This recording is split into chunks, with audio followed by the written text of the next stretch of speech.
Commercial film இருக்கு.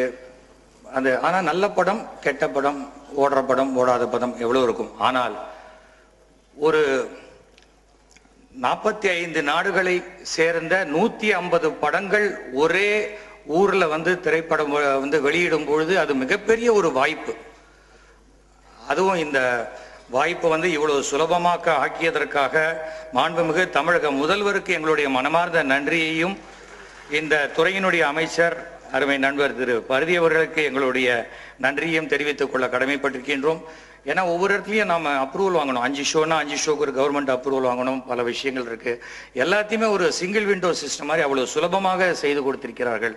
அதற்கு எல்லாவற்றுக்கும் மேலாக film institute student, visual communication students, அது மாதிரி பல மாணவ மாணவிகள் இதை வந்திருக்கீங்க.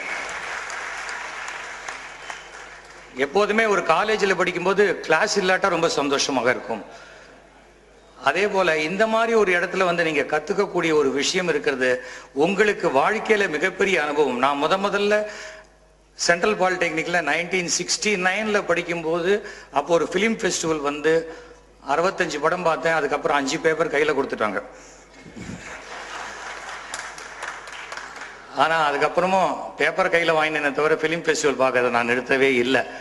இந்த அளவுக்கு இவ்வளவு தூரம் இங்க சினிமால ப்ரொடியூசர்ஸ் இருக்காங்க, எவ்வளவு பேர் இருக்காங்க. நானும் ஒரு ஹீரோவும் ஒரு சினிமா தியேட்டருக்கு போறாங்க. வாசல்ல ஒருத்தர் பிச்சை எடுத்துட்டு இருக்காரு. என்னோட கூட அந்த நடிகர் அந்த பிச்சைக்காரருக்கு 500 ரூபாய் பணம் போட்டார். நான் கேட்டேன், என்ன இவ்வளவு தாராளமா பணம் போடுற அப்படின்றதுக்கு, என்ன இருந்தாலும் என்னை வச்சு ஃபர்ஸ்ட் படம் எடுத்த ப்ரொடியூசர் இல்லையா அப்படின்னு சொன்னார்.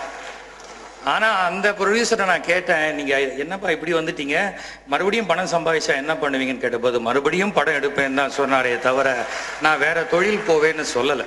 இது ஒரு பேஷன் லைஃப்ல. சினிமா எடுக்கிறவங்க, சினிமா பார்க்கறவங்க